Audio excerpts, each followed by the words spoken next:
Everybody hello and welcome back to our channel info island. तो guys आ गए हैं हम आपके लिए एक नया वीडियो लेके, जिसमें हम आज के इस वीडियो में डिस्कस करेंगे आरआरबी एनटीपीसी का आपका जो 2025 का एग्जाम होने वाला है उससे रिलेटेड एक बहुत बड़ी एग्जाम रिलेटेड अपडेट। ठीक है, now you guys must be wondering कि भाई क्या है वो नई अपडेट। तो गाइज वो आज आपको इस वीडियो में देखने को मिलेगा।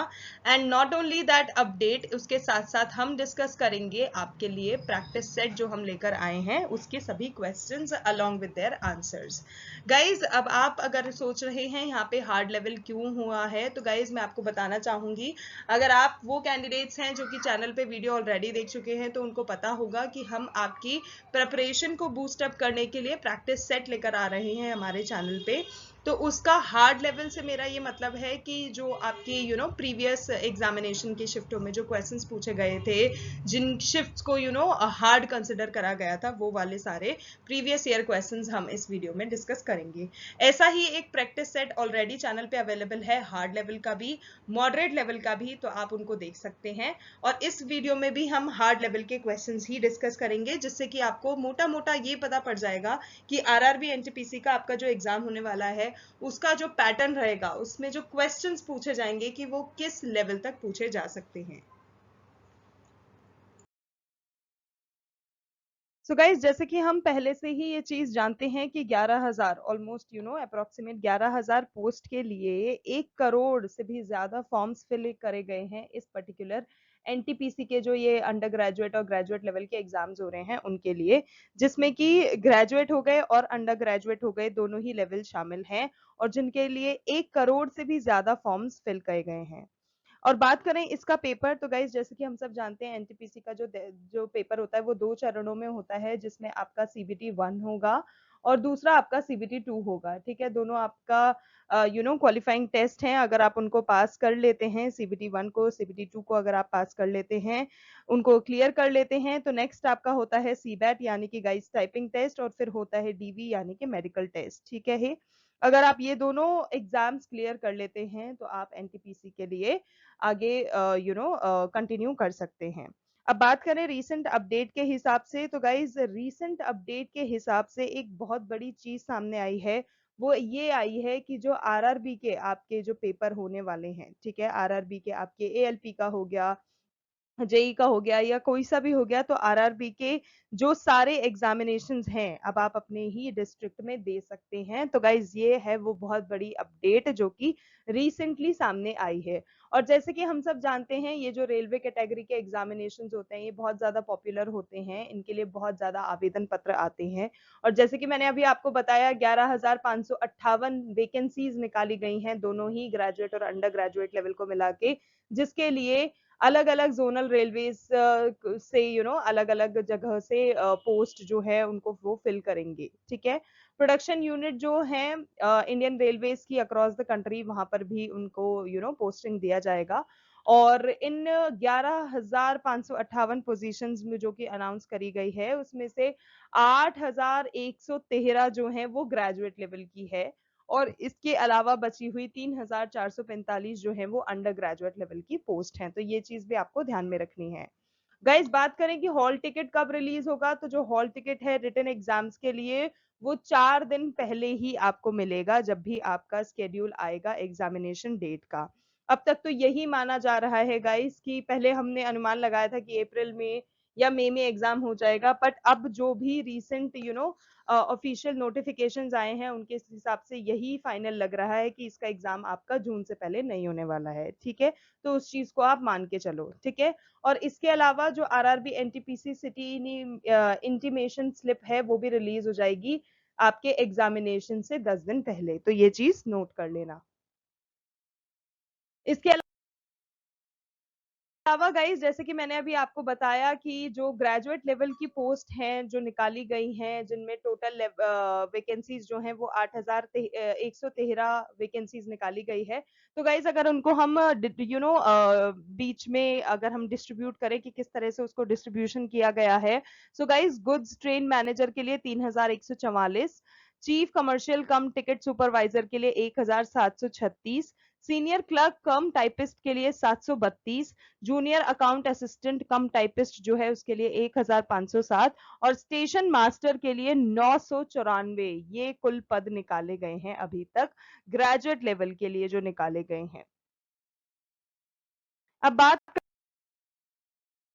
कर लेते हैं अंडर ग्रेजुएट लेवल की। तो गाइज अंडर ग्रेजुएट लेवल में जूनियर क्लर्क कम टाइपिस्ट के लिए 990, अकाउंट क्लर्क कम टाइपिस्ट के लिए 361, ट्रेन क्लर्क के लिए 72, कमर्शियल कम टिकट क्लर्क के लिए 2022। तो इन टोटल आपके लिए 3445 की जो वेकेंट पोस्ट हैं वो निकाली गई है अंडर ग्रेजुएट लेवल पे। तो ये चीज भी आपके लिए जानना बहुत जरूरी है। आप कहाँ के लिए अप्लाई कर रहे हैं, किस डिस्ट्रिक्ट से अप्लाई कर रहे हैं, वो सारी चीज आपके लिए जानना बहुत जरूरी है, क्योंकि उन सब चीजों पे ही बेस रहेगा आगे का आपका एग्जामिनेशन पैटर्न। तो गाइज जैसे कि मैंने अभी आपको बताया जो फॉर्म फिल करे गए हैं वो करोड़ों की गिनती में है, ठीक है, ना सिर्फ हजार लाख, वो 10 लाख भी नहीं, करोड़ तक पहुंच गए हैं। या आप यहाँ पे नंबर देख सकते हैं कि कितने टोटल फॉर्म फिल किए गए हैं, जिनमें से ग्रेजुएट लेवल पोस्ट के लिए इतने आए हैं और अंडर ग्रेजुएट यानी कि 12th लेवल पोस्ट के लिए इतने फॉर्म आए हैं। अब बात करें गाइस एक इम्पोर्टेंट नोटिस की, जो कि रिसेंटली आरआरबी के ऑफिशियल वेबसाइट पर रिलीज किया गया है, वो है ये नोटिस। इस नोटिस में ऐसा मेंशन है कि जो कैलेंडर है एग्जामिनेशन का जो कि 2025-26 की होंगे, उसका जो कैलेंडर है इट इज अंडर रिव्यू, ठीक है। तो इट इज अंडर रिव्यू, तो आप ये मान के चलो अप्रैल गया मई गया, इसमें आपके पेपर नहीं होंगे, क्योंकि महीना भर पहले तो वो आपको नोटिफिकेशन दे ही देते हैं, सीधे सीधे आपके जून में पेपर होने वाले हैं, ठीक है। तो जून इज द टाइम जब आपके एनटीपीसी के एग्जाम होने वाले हैं, 100% आप इस चीज को मान के चलिए। अब बात करें रिवाइज कैलेंडर की, जो भी एग्जामिनेशन के लिए है वो पब्लिश कर दिए जाएंगे, जो भी कमीशन की जो ऑफिशियल वेबसाइट है उस पे। और सारे ही कैंडिडेट्स को ये बोला गया है that they need to keep a close watch on the website of the commission, क्योंकि कभी भी वो नोटिफिकेशन जारी कर सकते हैं। तो गाइज ये है वो रीसेंट एग्जाम अपडेट जो कि अभी तक आरआरबी के द्वारा दी गई है, आप जरूर से देख लिएगा। अगर आपको डिटेल्स जाननी है तो आप ऑफिशियल वेबसाइट को भी विजिट कर सकते हैं और डिटेल्स देख सकते हैं। तो गाइज जैसे कि हमने देख लिया पेपर अपना जून में होगा, जून से पहले नहीं होने वाला है। तो गाइज अच्छा खासा हमारे पास प्रिपरेशन का टाइम है, अभी हाफ ऑफ अप्रैल बच रहा है, मई हमारे हाथों में है। तो 1.5 मंथ बहुत होता है गाइज किसी भी एग्जामिनेशन की प्रिपरेशन के लिए। So this is the reason why we have decided to come up with the practice set. तो जैसे कि हम ऑलरेडी इस सीरीज को स्टार्ट कर चुके हैं, चैनल पे आपके लिए प्रैक्टिस सेट ला ही रहे हैं, आप जाके देख सकते हैं। और अगर आपको चाहिए तो मैं डिस्क्रिप्शन में उन दोनों वीडियोस के लिंक आपको प्रोवाइड कर दूंगी, जरूर से देखना, it will help you guys a lot. Now let's begin with the questions of today's video.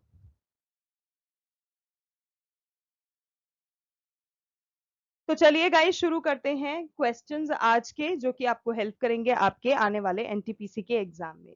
सो सबसे पहला क्वेश्चन है, which of the following Indian states has the highest number of Lok Sabha constituencies as of 2025, जिसमें चार option आपको दे रखे हैं, Maharashtra, Uttar Pradesh, West Bengal और बिहार। सो गाइस इसका करेक्ट आंसर हो जाएगा option B, which is Uttar Pradesh, because Uttar Pradesh is that Indian state जहां पे highest number of Lok Sabha constituencies मौजूद हैं as of 2025। Okay next question, if the roots of the quadratic equation x square minus 8x plus k is equals to 0 are equal, तो x तो k की जो value होगी वो क्या होगी। तो गाइज आपको ये क्वाड्रेटिक इक्वेशन को सॉल्व करना है, and once you solve this question you are gonna get answer C, which is 16 as the correct value of k, ठीक है। ओके नेक्स्ट क्वेश्चन है, इन अ कोडेड लैंग्वेज अगर हम प्रेयर यानी कि PRAYER को किसी लैंग्वेज में QSBZFS लिखते हैं, तो हम फेथ यानी कि FAITH किस तरह से लिखेंगे। सो गाइज आपको चार ऑप्शन गिवन है, AGBJUI, option B GBJTI, option C GBIUJ, या option D which is GBIUI। So guys यहाँ पे आपका option A which is GBJUI is the correct answer.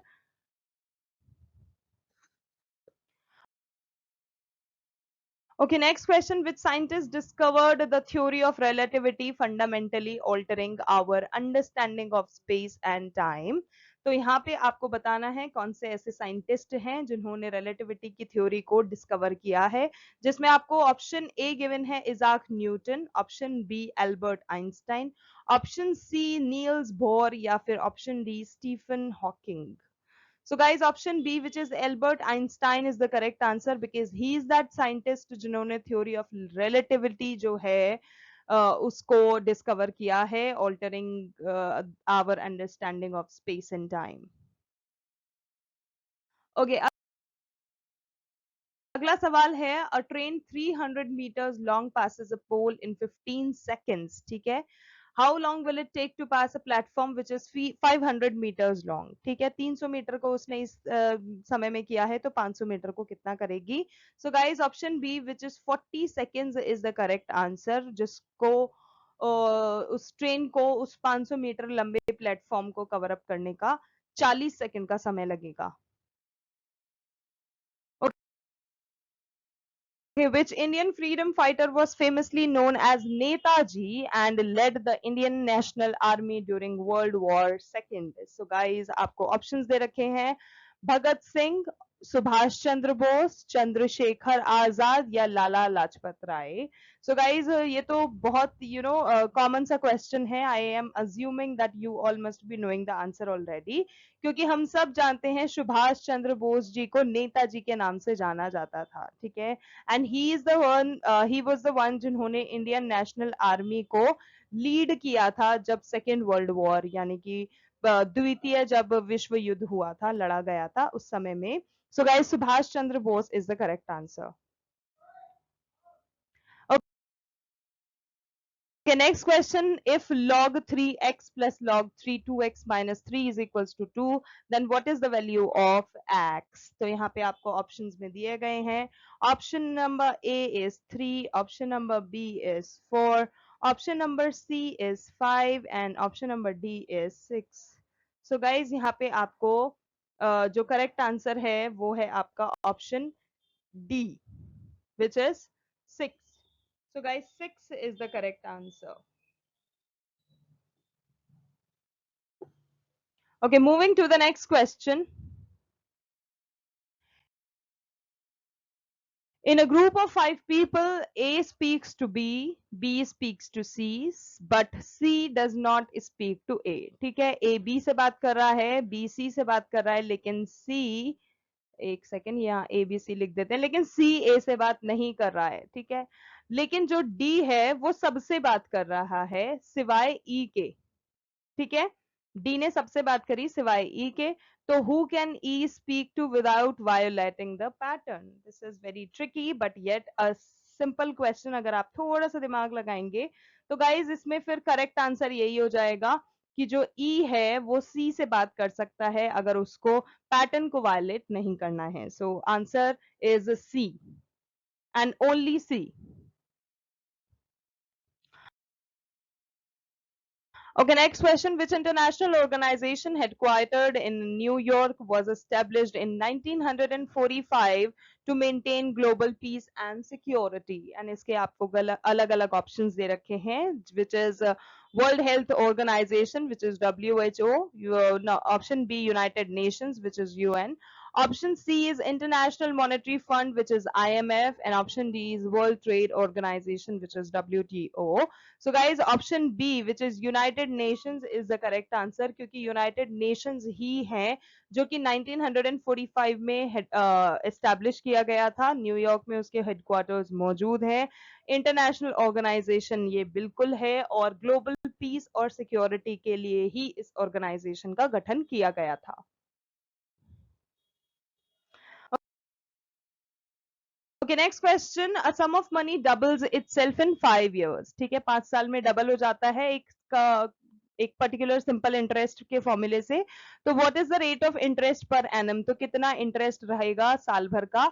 So guys, option B which is 20% is the correct answer. अगर 20% interest उसको दिया जा रहा है 5 साल तक के लिए, तो वो अपने आप को डबल कर लेता है. Okay, which of the following is the longest railway tunnel in India as of 2025? Guys, बहुत important question है, mark it as a VIP question because ये पूछा जा चुका है and अभी तक इतना ये कॉमन नहीं हुआ है क्वेश्चन, तो थोड़ा सा कैंडिडेट्स कंफ्यूज हो जाते हैं। तो गाइज आपको चार ऑप्शन दिए गए हैं, पिरपंजाल टनल, करबुडा टनल, नाटुवादी टनल या सांगर टनल। तो गाइज इसमें ऑप्शन ए आपका करेक्ट आंसर है। पिरपंजाल टनल जो है वो लॉन्गेस्ट रेलवे टनल है इंडिया की अब तक, 2025 तक आप कह सकते हैं। अब तक की जो इंडिया की लॉन्गेस्ट रेलवे टनल है वो है पिरपंजाल tunnel.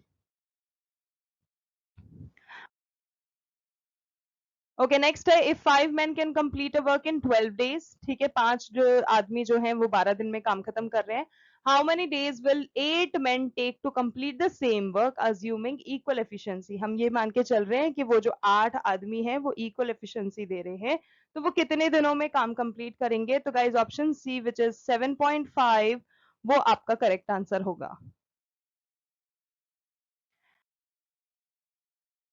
Okay, in a sequence, the first term is 3 and each subsequent term is obtained by multiplying the previous term by 2 and subtracting 1. तो आपको बताना है फिफ्थ टर्म क्या होगा। तो गाइज यहाँ पे जो फिफ्थ टर्म होगा वो होगा आपका ऑप्शन सी विच इज 47। तो 47 would be the correct answer.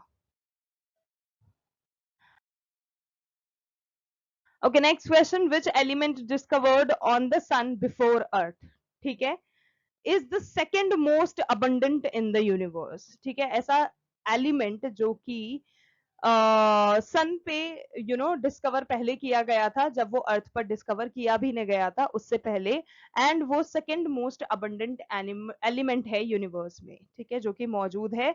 तो गाइज हीलियम करेक्ट आंसर होगा because helium is that element जो कि सन पर डिस्कवर किया गया था अर्थ से पहले, और वो सेकेंड मोस्ट अबंडेंट एलिमेंट है हमारे पूरे यूनिवर्स में। So helium is the correct answer.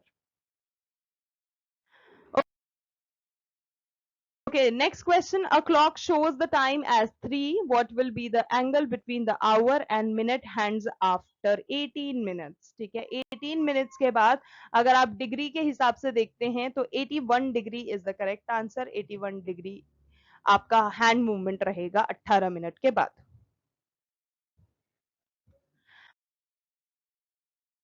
Okay, the Constitution of India was amended to include which language in the 8th schedule in 2004 is spoken primarily in Eastern India?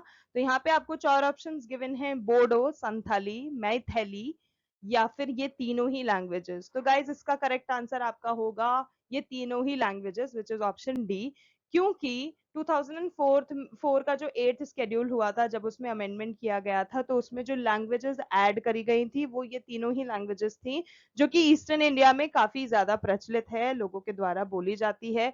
चाहे बोडो बोलो, संथाली बोलो या मैथिली बोलो, ये तीनों ही लैंग्वेजेस वहां पर कॉमनली फाउंड की जाती है। Okay, next is, if the perimeter of a square is equal to the circumference of a circle, then what is the ratio of their areas? जहां पे आपको स्क्वायर रेशियो सर्कल बताना है। तो गाइज यहाँ पे option A which is pi is to 4 is to pi is the correct answer. Okay, next question, which of these countries does not share a land border with India? तो guys जैसे कि हम सब जानते हैं बहुत सारी ऐसी कंट्रीज हैं जो कि इंडिया के साथ या तो ग्राउंड लेवल यानी कि लैंड बॉर्डर शेयर करती है या फिर वाटर लेवल के द्वारा शेयर करती है, समुद्र के द्वारा भी शेयर करती है। तो गाइज ऐसी कौन सी कंट्री है जो कि लैंड बॉर्डर शेयर नहीं करती है, वो आपसे यहाँ पे पूछा गया था। सॉरी, तो गाइज यहाँ पे Sri Lanka is the correct answer because Sri Lanka is that country जो कि इंडिया के साथ लैंड बॉर्डर नहीं बल्कि वाटर बॉर्डर शेयर करती है। ठीक है, so Sri Lanka is the correct answer. Okay, a man walks 5 kilometers north, then 3 kilometers east, and then 4 kilometers south. So how far is he from his starting point now? तो यहाँ पे आपको चार option given है, 2 किलोमीटर्स, 3 किलोमीटर्स, 4 किलोमीटर्स या 5 kilometre. तो guys आपका correct answer हो जाएगा option B which is 3 kilometres.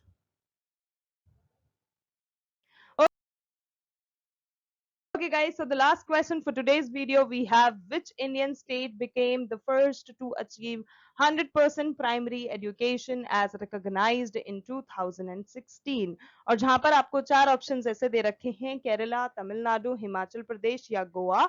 So guys, option A is the correct answer, which is Kerala. So Kerala is that particular Indian state which has become the first Indian state to achieve 100% primary education as recognized in 2016. तो ये चीज आपको ध्यान में रखनी है, बहुत important है.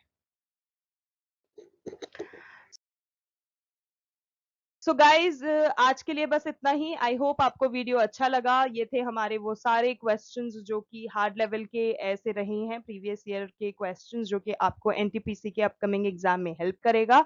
आई होप आपको वीडियो अच्छा लगा, इन्फॉर्मेटिव लगा, यूजफुल लगा. If yes then don't forget to like, share and subscribe to our channel info island, because this is the only place जहां पर आपको समय समय पे सारे ही कॉम्पिटिटिव एग्जाम की टाइमली नोटिफिकेशन मिलती रहती है, अपडेट मिलता रहता है.